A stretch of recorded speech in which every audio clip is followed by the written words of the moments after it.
Sumentro sa mabibigat na issue at kapangyarihan ng Gen Z voters sa darating na eleksyon, ang uling bahagi ng Metro Manila leg ng GMA Masterclass Election 2025, Dapat Totoo Series. May unang balita si Von Aquino.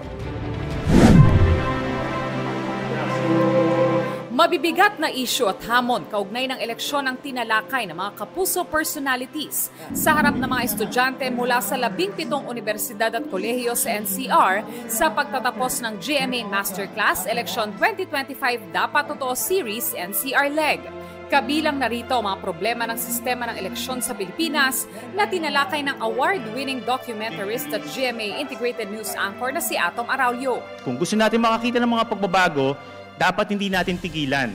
Huwag tayong umasa sa eleksyon lamang, kundi araw-araw i-exercise natin ang ating karapatan bilang mga mamamayang Pilipino at ipaglaban natin ang mga pagbabago na gusto nating makita. Tinalakay naman ang isa pang award-winning documentarist at broadcast journalist na si Sandra Aguinaldo ang tungkol sa vote buying at vote selling. Don't think that this is not about you or this does not affect you. You have to vote wisely and help protect your votes. Because at the end of the day, kinabukasan nyo yung nakataya dito.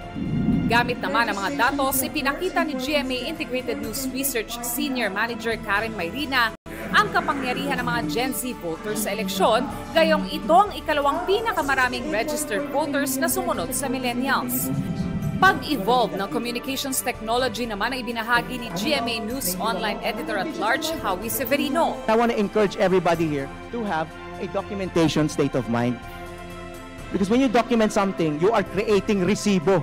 You are creating evidence. Nagkaroon din ng pagkakataon ng mga estudyante na makapagtanong sa mga speaker. This question is for all speakers. How do you reconcile these two expectations? GMA Masterclass, Dapat Totoo. At sa huling bahagi ng NCR leg ng GMA Masterclass Election 2025 Dapat Totoo Series, pasasalamat ang pinaabot natin sa mga paaralang nakiisa sa ating panata ngayong eleksyon. University, maraming salamat po.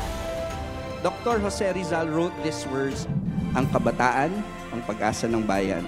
We are hopeful you will try to live up to his words, just as we are hopeful you will join us in upholding an honest and truthful election, and further join us in our fight against misinformation and disinformation.